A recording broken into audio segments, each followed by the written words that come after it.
Hi again then guys, and welcome to the 89th episode of B-Road Ballers on Gran Turismo, the hot hatch review series predominantly, with some sleeper hatches thrown in there as well, and within the overarching category, if you will, of hatchbacks, there are a couple of sub-genres, and one of those is the Kei car.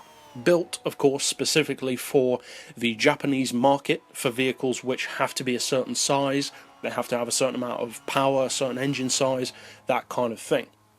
Now, these vehicles are a category which is loved by me. I absolutely adore Kei cars, and it's one of the relatively rare classes of vehicle for me personally, which I would actually be willing to purchase a vehicle from in the real world, not just on a game. There are relatively few cars which I would actually put my money where my mouth is and go out and buy one in real life, whereas a Kei car, I would, because there are some absolute performance gems in that market, and they just offer such a fantastic all-round package of high performance, especially for their class and for their power, great practicality in terms of fuel economy, insurance, used value, the size of them, especially in a country like the UK where roads aren't as big. They're not tiny, but they're not as big.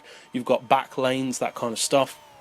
They're much easier to park, much cheaper to run, and for a younger driver, and although I'm not a young driver, I'm a younger driver, and as such, insurance is far better on vehicles like that. So in the real world, I love them.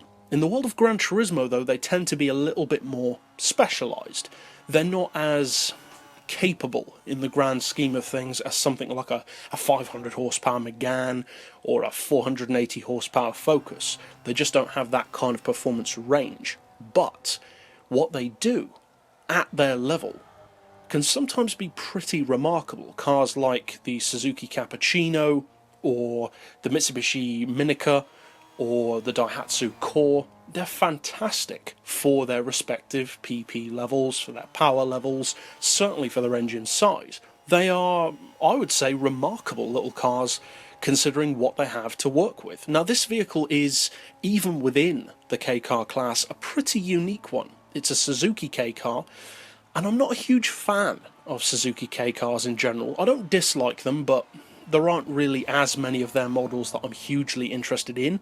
Most people who like Suzuki Kei cars seem to really like the Cappuccino, for fairly obvious reasons. It's a super cute, super small sports car, which kind of has its own little niche in the market carved out. When it comes to their hatchbacks, though, not so much. Not that they're bad. The Alto Works, for instance, is a great little car, but they're just not as widely talked about and as widely loved on Gran Turismo specifically as something like a Daihatsu Core, or the Cappuccino, or the Honda Beat, or the Mazda Autozam.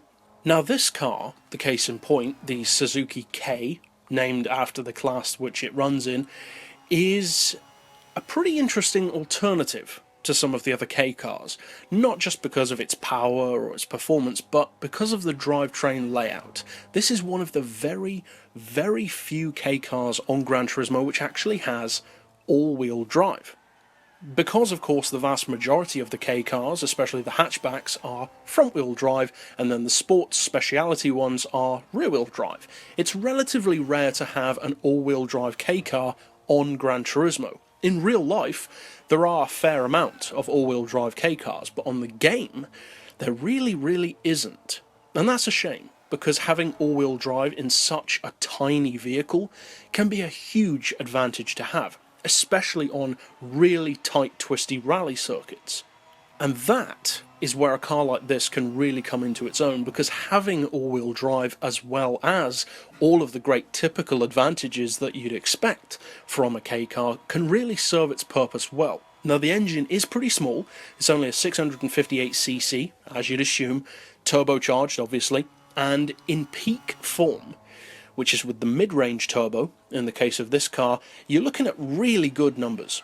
164 horsepower and, kind of even more impressively, 163 pound-feet of torque. That's a lot of torque to have in a car that only weighs 714 kilos, and to only weigh that much with all-wheel drive is pretty impressive. The horsepower per tonne is also very good at 230, especially for such a tiny vehicle, and you have to bear in mind, this car is running no way near the power of many of the other hot hatches, traditional hot hatches that is, in this series. The PP level is only 456 in an all-wheel drive, 164 horsepower, 700 kilo, ultra-small hatchback. That could potentially be the definition of a track weapon, especially when the price is barely over 14 grand. Those are just some of the reasons why all Kei cars, as far as I'm concerned, are really cool. This car just happens to combine them all really, really well. Now, off the line, it can be quicker, especially with NOS, but you don't really notice a huge launch on this car. You'd have to be running about 250, 300 horsepower to start seeing the kind of performance differences which you'd expect from all-wheel drive over rear-wheel drive. This car doesn't launch like a drag monster, but it does have all-wheel drive nonetheless, so the handling is different to some of the others like the Core, the Minica, various others as well, even some of the other Suzukis, and although it's not necessarily better than all of them, it's certainly not worse either, and the all-wheel drive advantage in particular really comes in handy, as I mentioned earlier, once you take it off of the tarmac, because all Kei cars are fantastic on the street. But once you take them on the dirt, the front-wheel drive in particular on some of them can be a disadvantage, because as nimble as they are, you just can't get all the power and torque down as efficiently as an all-wheel drive car, whereas with this vehicle, you can.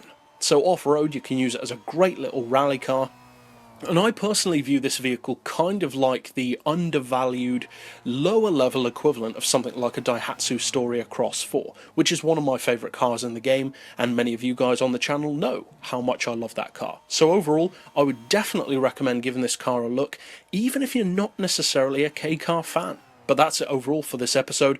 I'll see you guys next time, and as always, thanks for watching.